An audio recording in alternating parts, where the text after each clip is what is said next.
Name the top 3 things that make you anxious. What? That can't be healthy. Yeah, this is definitely not going to go well. How often do you do this? I'm 17. Your glass is very loud. Can you put that down, please? Oh This my is God. an empowering and uplifting podcast. You asked what made me anxious. Nobody is going to rescue you from this situation. This is our first ever recording. Ever. Ever. Stuff is going to be gone. Yeah, no. It's like chop chop, buddy. All right.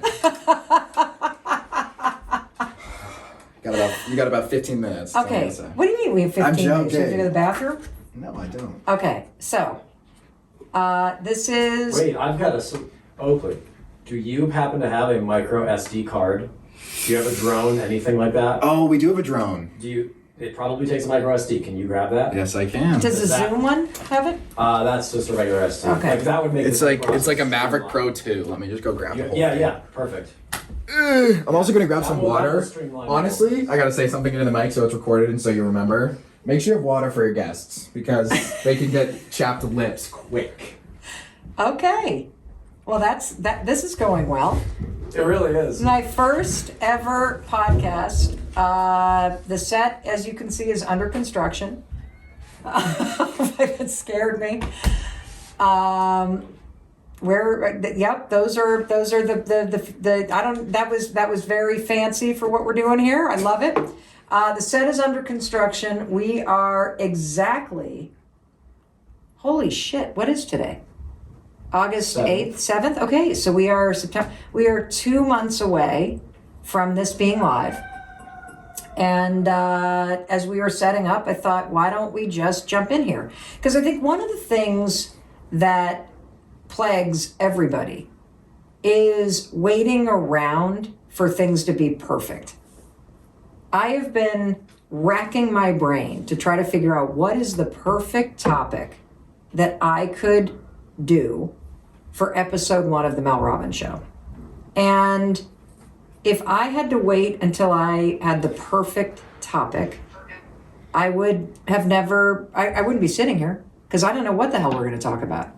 And I certainly did not plan on having my 17-year-old son, Oakley, on the podcast with me. And now that he has left and has not returned, who knows if he's coming back. Let's see, I think I hear him.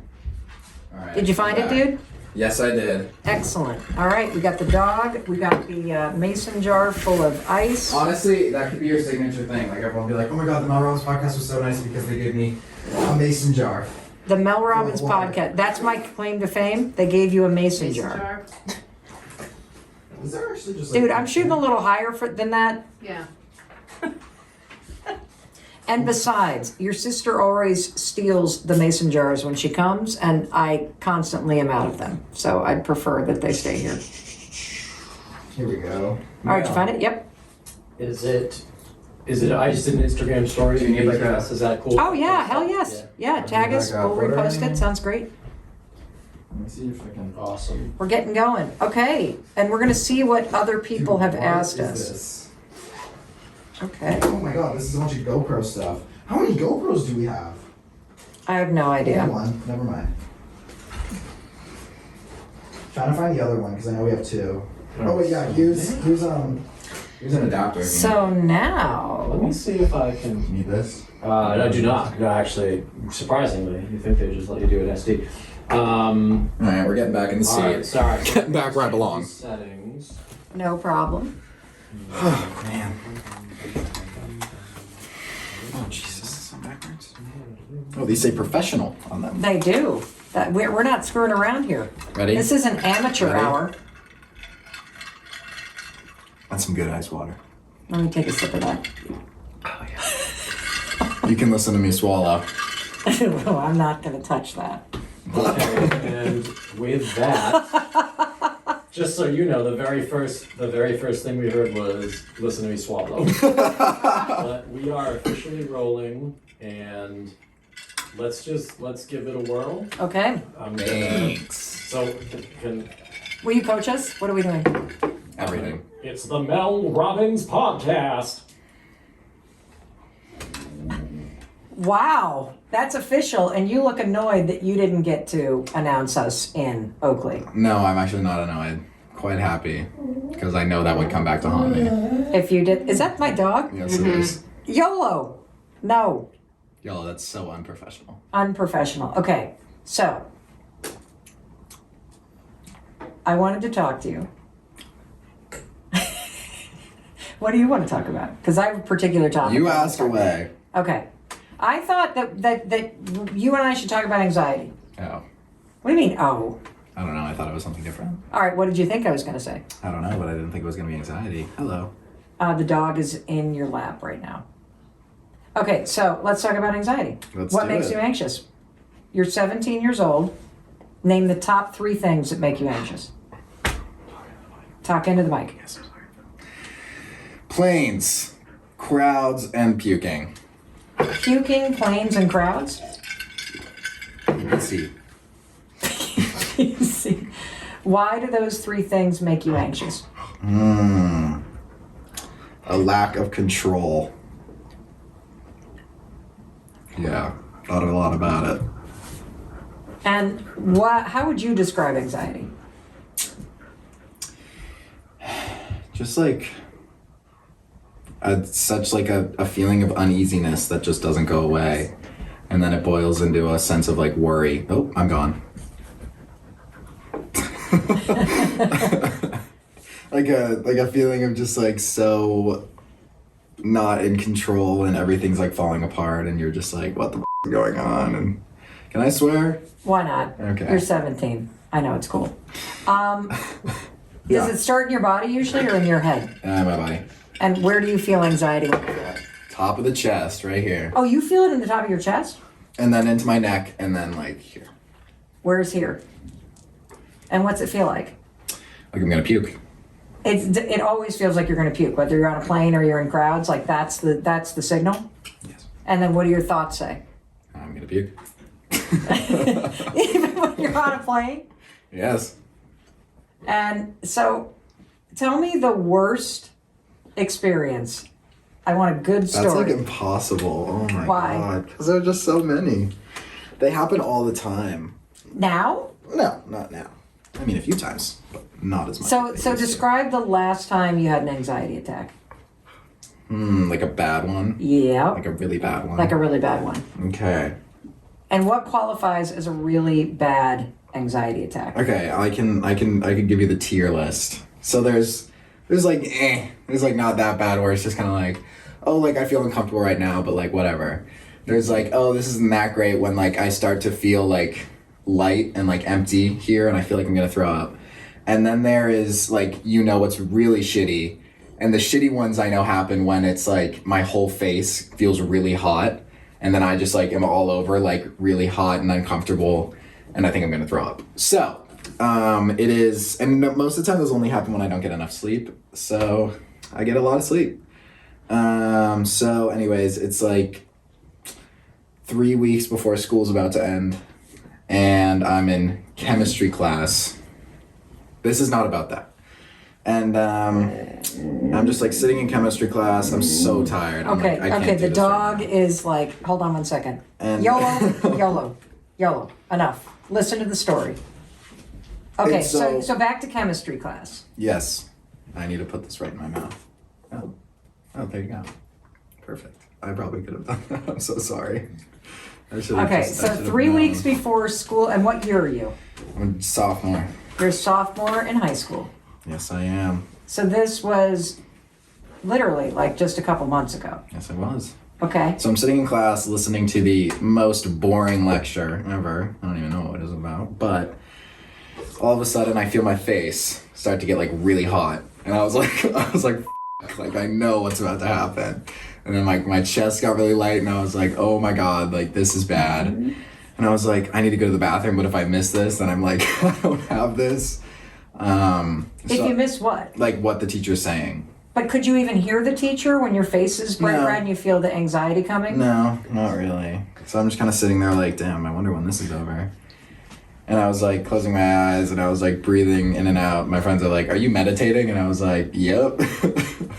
As I'm like about to like burst. And then it didn't really go anywhere from there. That's the worst? Yeah. Actually, there was this one time, you're going to remember this, I think. I think we were going to Eleuthera. Oh, no. We were coming home from the Caribbean. Do you remember this? Yes. This is a story that makes me look like a terrible We parent. were coming home from the Caribbean, and we're on the plane, and I'm really tired, so I like lay my head down in your lap, and all of a sudden, I feel like this like stabbing pain in my stomach. Like someone has literally taken a knife and stabbed me in the stomach. And I'm screaming. I was screaming. True. I was literally Crying, yelling. I was like, I yelling. can't do this. Like, this hurts so much, Mom. I have to get off this plane. I need to get off this plane right now. But the plane was 30,000 Yeah, feet I in mean- the air. And it sounded like you were having an irrational panic attack, and you were whipping yourself into a frenzy, and it was not at the level, you described 4 levels, it was not at the level 5 knock on the door of the pilot, where the pilots sit, and ask them to divert the plane so my son can get on the ground. It was not at that level. But I was like, it was like, so like literally I'd be like hunched up, and every time I felt it, I'd have to like fully stretch out my body just because it was so painful. And the only thing I remember you telling me was we were sitting next to this lady, and bless her heart, because she was literally listening to some like kids screaming their head off. You were like, she's a kindergarten teacher. And I was like, you suck. Like, how is that going to help me? As I'm like lying there. Because kindergarten teachers, the reason why I told you that, and it was true, is because kindergarten teachers have to deal with kids who are afraid of throwing up all the time. Because do you know the number 1 fear Throwing up. that kids have? Throwing up. Do you know number 2? Spiders. No. Dying. Parents dying. Okay. Is that true for you? I'm afraid of it, but I wouldn't say it's my number 1 fear. Okay, what's your number 1 fear? Throwing up. Still. Yes. And I can do it. I could literally like, boom, done. Then why are you afraid of It's it? the feeling. I don't like the feeling before, because that's like the lack of control. You can't control how you feel before you throw up. Throwing up, whatever, you get it out, you're done. But like, you can't control when it's gonna happen or how it's gonna happen. You just kind of lay and wait, which I don't like. That's true about all anxiety, by the way. Because anxiety is never about right now. Anxiety is about what's about to happen and thinking it's going to be the worst. Yeah. Yeah. So keep going. So we get off this plane, Yep. and I am just like crying, and then all of a sudden I threw up everywhere. Everywhere. In the middle of Logan Everywhere. Airport. Everywhere. Dad had to like grab me by the shoulders and like drag me to the public restroom as I'm like puking a trail. I get a ton of questions from people about the best ways to support kids or friends your age when they are feeling anxious. So maybe start with, what should we not do?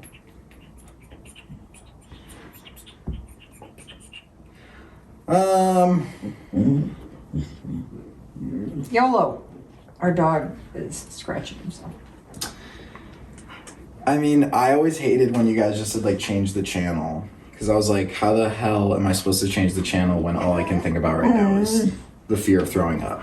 So let me just explain what that means. It means think about something else. Yes. It literally So just means like, hey, like you think you're gonna throw up? Think about like anything. Think about like a TV show. I'm like, I can't. I well, physically can't think about a TV show. that was what a therapist told us to say to you. Well, that like to therapist imagine. was bad. That's not true. So don't say change the channel, because if you're already scared about throwing up, you can't possibly take control of your mind and think about something else. You honestly, like, you need to just have like the patience of a monk. Why? Just because, like, I remember so many times where you, like, another time on a plane, there was this one time where I was just, like, sitting there, and all of a sudden I got so anxious, and I remember standing up and, like, being in the hall, and being in, like, that little walkway, and I was looking at you, and I was like, Mom, like, I'm freaking out, and you were like, I can't do this right now, like, please, just be quiet. And I was like, Mom, I'm so scared right now, and you're just telling me to, like, shut up, which felt, which wasn't good. And so it's like, I don't, like, there's nothing you can do. Well, I mean, I have, like, certain methods of dealing Okay, with so what are the anxiety. methods that you have to deal with Okay, it? they're pretty weird. So, first one, if I feel anxious, I go to the bathroom and I eat toothpaste. What? Or Why? Hold it. Stop. Or use mouthwash. Stop.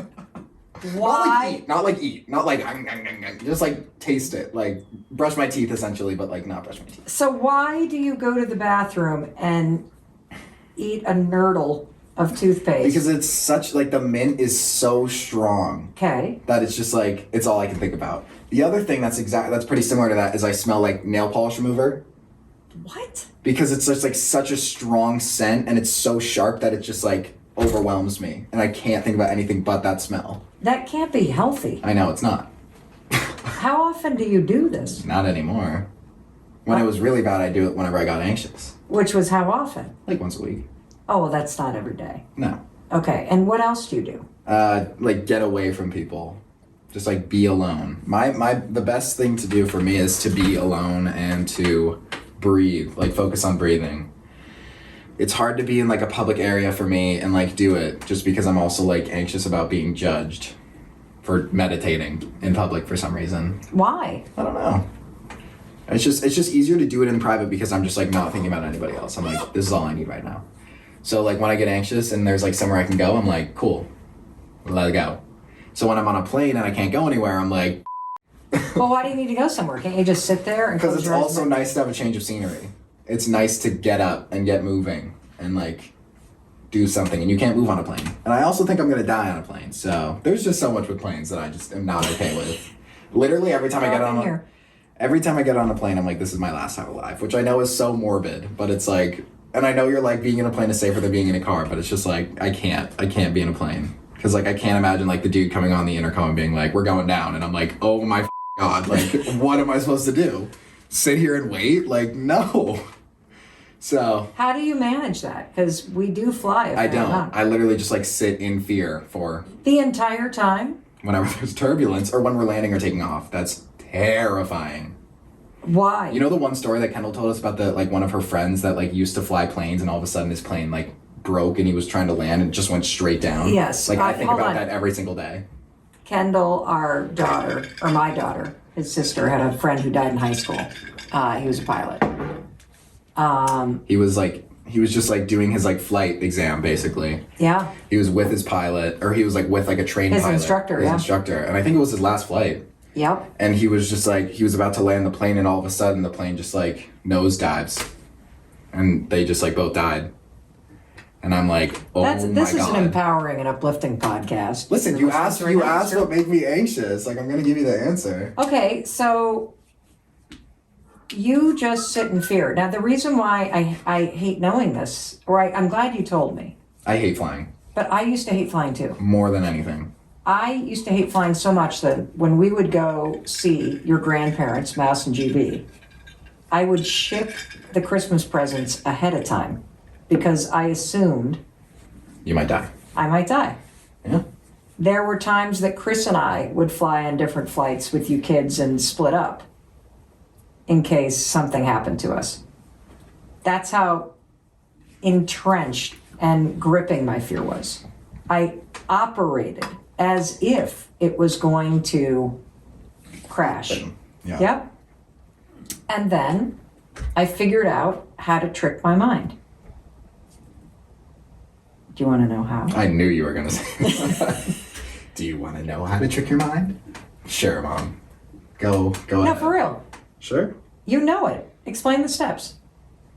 Talk into the mic. Explain the steps. 5-second rule activates the what? What am I supposed to say? No.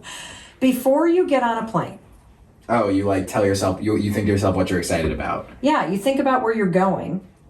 And then you're like, what am I excited to do there? Yes. And then like, I'm excited to go swimming there. And then you imagine yourself swimming there. Correct. And then that's what you think about the whole time every time you get scared. So we are going to go to Michigan, okay? Yes. And what are you excited to do when we go visit your grandparents in Michigan? You're not excited for anything?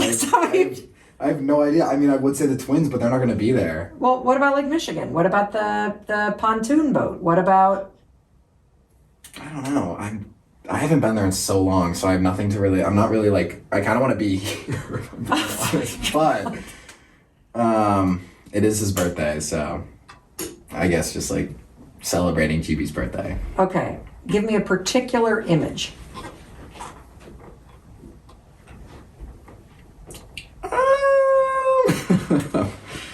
Yeah, this is definitely not going to go well after this podcast.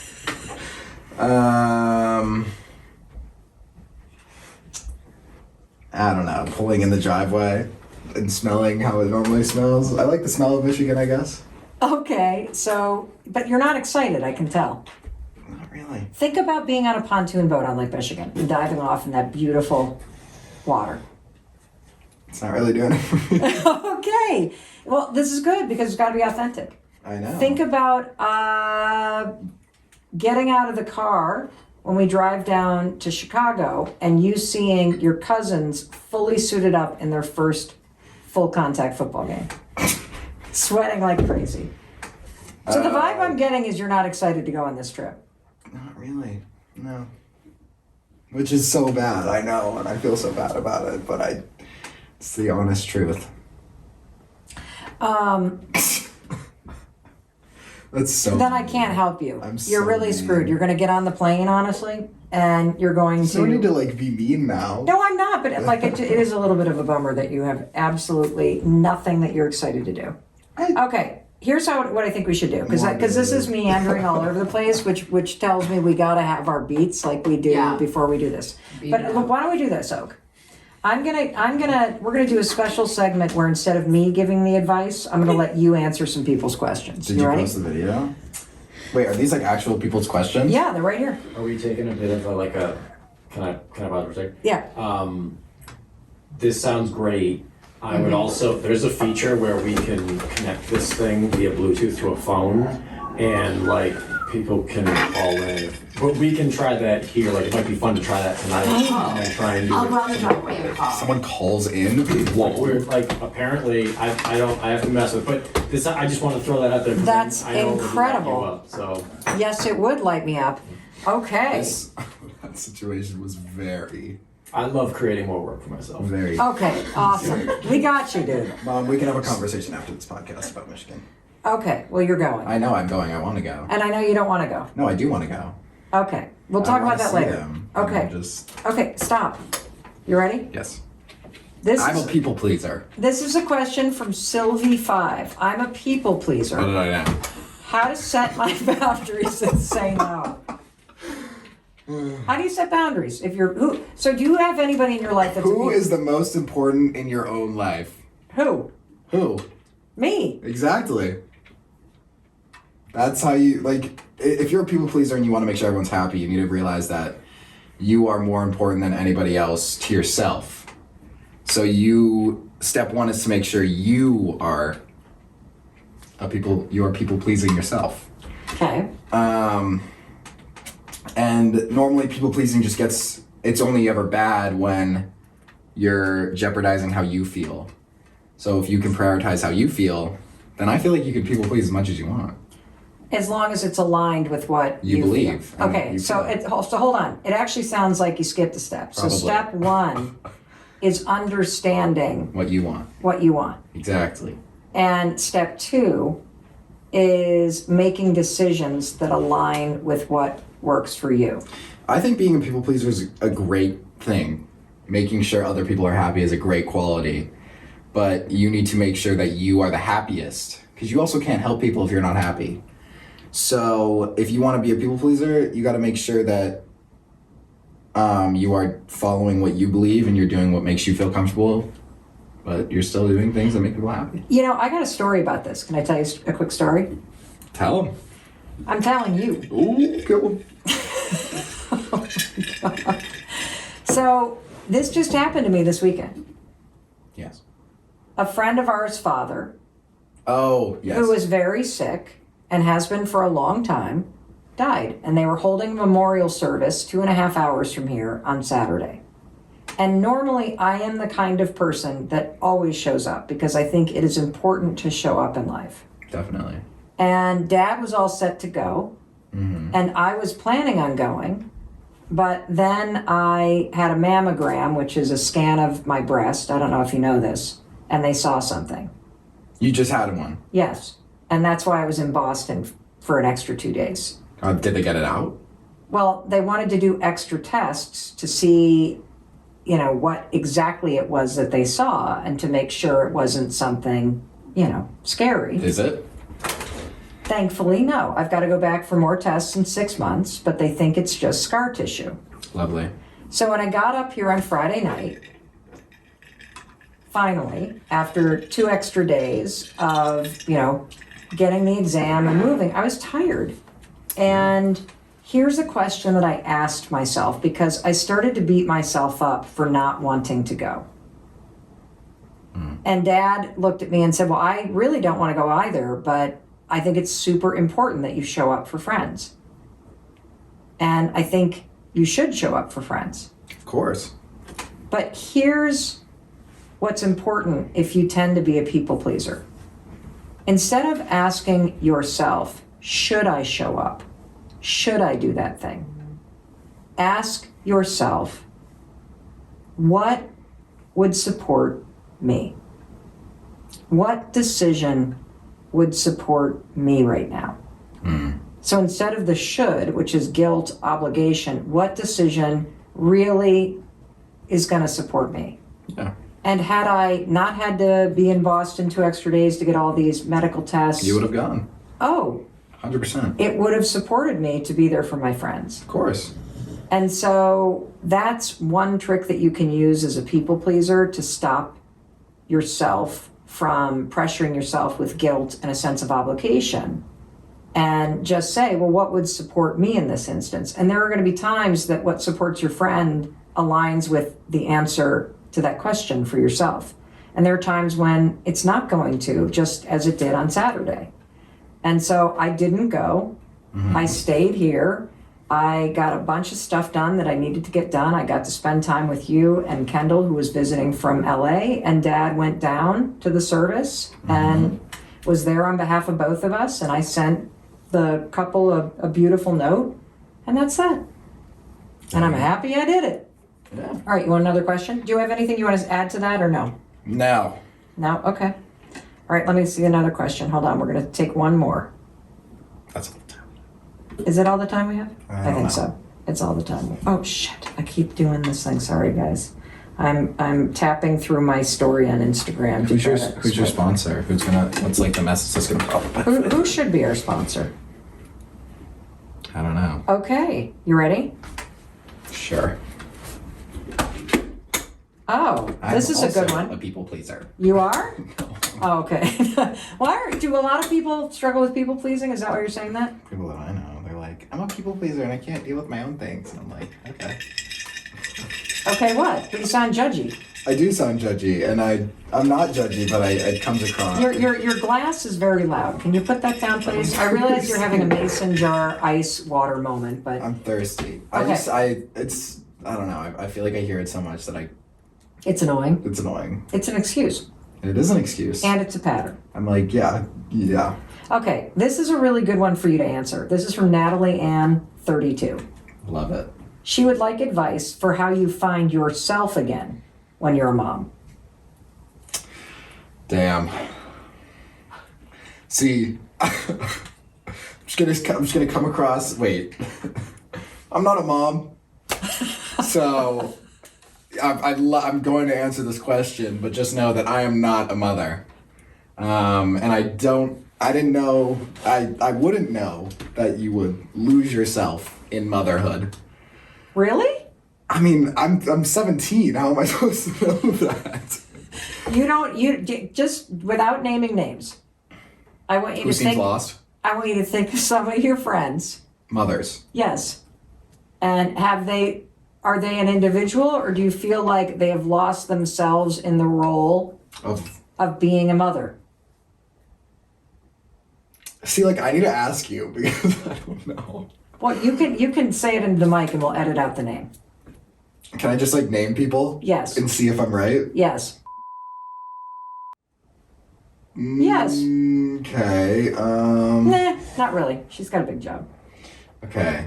Like, what does it mean to lose yourself when you're a mom? Meaning your whole life, Becomes it's for your everybody family. else. Okay. You do everything for everybody else. You don't have any. Oh, Yeah. Yes. Maybe. It's where you do everything. You have kids and all of a sudden. Oh my God. Okay. For sure. Okay. Yeah. What do you see? She's just like, I don't know. I mean, she's just an incredible woman. She's so kind and like, she's just like always trying to make sure that like he's okay. So I don't know if that counts. I'm so sorry if you ever hear this, that I don't really know what it means to lose yourself in motherhood. But I feel like if you do lose yourself. Okay, I want to say something there. You ready? Please do say something. Okay. I think it's very important for every woman to hear you say that. That as a 17-year-old boy, you have no idea that it's even possible to lose yourself in motherhood. No. And it's important for you to hear that because nobody is going to rescue you from this situation. Other than yourself. That's right. Your kids are unaware that you're doing this, that you've lost yourself. If you're married, your partner probably is too. Yeah, I mean, you may act different than they once knew you, but I believe that ever heard the term mindset reset? Sound familiar? I feel like, the only thing I could ever say is that I feel like if you've lost yourself in motherhood or if you've lost yourself in something, it's never a bad idea to go do something. Get a change of pace, I mean, again, I have no idea what this even is or how it happens, but I feel like going on a vacation by yourself for a week, or what if you can't afford to do that? Maybe hanging out with people you love that isn't your family. Doing things to get away from your family, which sounds so bad, like purposely trying to get away from your family, but I feel like getting away from the people that you have lost yourselves in is how you find yourself. That's true for a relationship too. If you don't do the things you once loved, maybe try doing those things again, like painting. If you don't do that very much, maybe try picking it back up if you used to do it a lot. Or and because a lot of moms feel a lot of guilt for taking time away or doing things for themselves.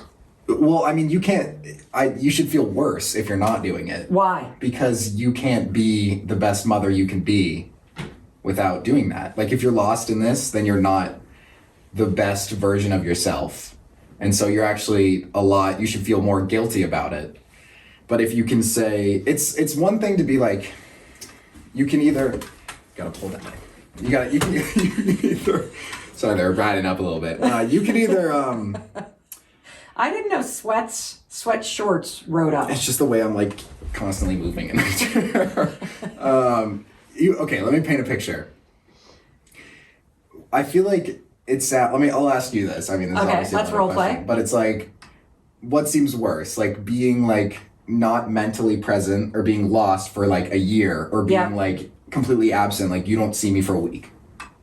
Oh, lost for a year. Exactly. So you should feel much worse about feeling lost than like taking time to yourself, because at the end of the day, once you take the time to yourself, it's not like you're going to keep doing that. It's true. I often feel guilty that I didn't lose myself in motherhood. I mean, I don't know if you did. Well, Actually, you did not. I don't think you did. No. Because you Go ahead. you were traveling a lot, so you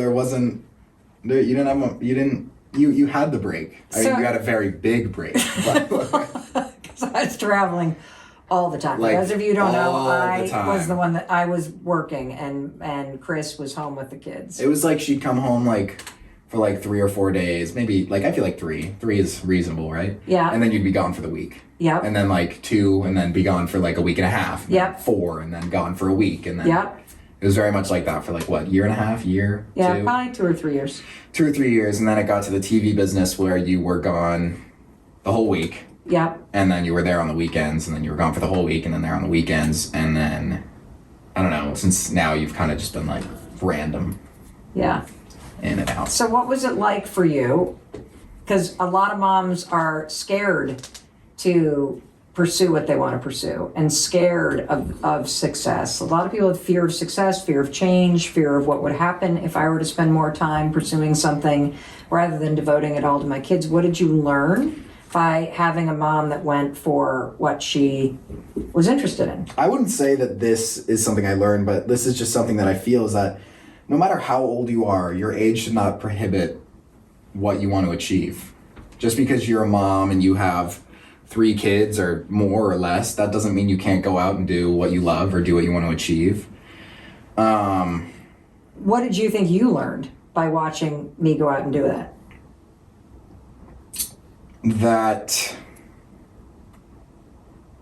Well, I'd say that in the beginning it was definitely weird. It was weird for a bit to be like, oh, like I haven't seen my mom in a week, and like I'm not sad about it. Oh my God. And the only reason I say that is not because I'm like, oh my God, thank God she's gone. It's like it's just because you get used to it, or I got. Well, I used think to a it. lot of kids are used to their dads going away. A lot of kids are used to their dads going away, but you come back. So it's like, yeah, you're gone for 4 days, but I'm gonna see you. What did I learn? I wouldn't say it was a learning experience. I would just say that it was. I would just say that I learned how to. No, I wouldn't say I learned anything. I'd say I saw that you were doing what you loved. And you seemed happy to get home, and I was always good. It's true. Did it make you think I loved you any less? No. Not at all. Because you'd call me, and you'd text me, and you'd do all these things, and... No. Any other questions from the gallery to follow up on that one? Oh, Amy. Interesting. If you could... Don't say anything yet, please. Oakley, if you could alter the schedule that your mom had, right? Like, she's still away, she's still doing stuff. What do you feel like would be the perfect schedule for you and your family? And for her to pursue her dream? You know, I wouldn't completely take away you traveling. Because I feel like separation is a great thing. Because separation does make the heart grow fonder, as they say. But I think... I turned out fine, I think, so I don't know. But I was going to say that when I was younger, I feel like I would have liked if you were there more. Yeah. Because you were definitely gone a lot. I would have liked to have been there too. Like a lot. And I think that affects everybody differently, but if I could change the schedule right now. The schedule right now has been pretty good because I've been living with you, so I'd say the schedule's great right now. But I do know that you love to go places and be busy and do things. So I feel like, I feel like every other week you would go travel somewhere, go do something for a few days. Sounds about right.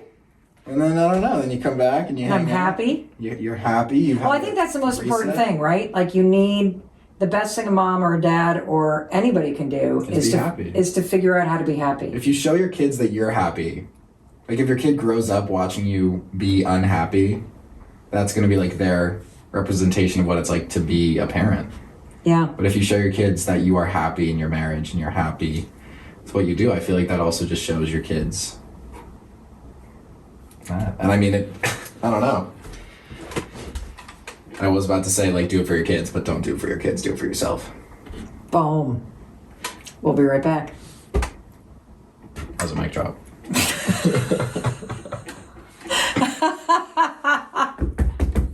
Of course, you're going to outshine me on the advice on my own show. I know. Okay. If you're going to have a kid, I feel like you do need to be ready to give them time. Yes. You can't just like have a kid and be like, okay, well, my dreams are still incredibly important. I need to pursue them. And you do need to pursue them, but they can't.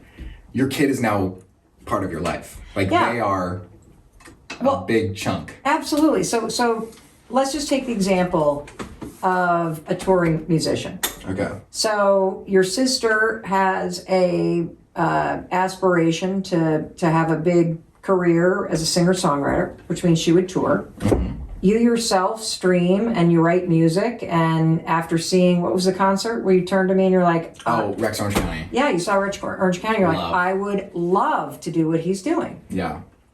And so let's take the example that you have a passion that you want to pursue that does require travel. Because as a motivational speaker, as somebody that writes books, the work that I do takes me on the road. And do you feel like, what would you do if you were a touring musician and you were with somebody and you guys were serious and your partner said, well, I don't know if I want to be with you and have kids with you if you're touring? Well, I don't know that much about the... Sorry. Man, I'm just a mess. I don't know. I don't know a lot of things, and I don't know if like this. The main thing that comes to my mind is like, I feel like you could kind of build your schedule, your tour schedule. Of course. Around that. You could be like, look, let's go here, here, and here, and let's end here this week, and then have like a 2-day gap between our next show so I can like see my kid and see my wife, and then pick back up the tour, and then here. And they can also come to you sometimes. Yes. If they want to. I mean. Well, I think it depends on what kind of life you want. Yeah. If you want to be like, full-fledged tour, like music every day, like you're here, you're in all these places, like I recommend probably don't have a kid yet. Like I'd wait maybe until you're retired, because honestly, if you're gonna have a kid, you need to be there. You need to be there. And you don't need to be there like 100% of the time, but you need to be there like 80, 90% of the time. Especially when they're young. Well, you know what's interesting is my career did not take off until you guys were older. Which I honestly think is really good. I do too. I think that was great. I think, maybe if you want to have a kid, maybe have a kid early and then wait a few years and then get into like traveling. Because when they're really little, it's draining as hell to take care of them. Yeah. And it's really important for your relationship that you're both around. When you guys get into school and there's after school sports, you're gone from 7 o'clock in the morning till 6 o'clock at night most days. Like you have time. So definitely wait until they're older. And honestly, like giving your kids time alone and time away from you is also good. Super important. Developmentally. Why? Because it gives them a chance to fight for their own when they're still like in a place where they have someone caring for them. And so like if they f up, someone will come and help them. But it just like gives them that window of time to like fend for themselves. The other thing that I wanted to say about this is that it depends on a lot of things. Number one, if you've got family around you that's helping, you've got a better support structure. Yes. If it's just the two of you and what your partner's really worried about is, I'm going to be left alone with a baby and not see you. Yeah. And that brings up a lot of insecurity. I don't want to be stuck at home with a small child while you're off living your dreams. Yeah. Yeah. And the third thing is that any of this can be solved through conversations and requests. So Communication is key. It is, but you have to communicate a certain way. Yeah.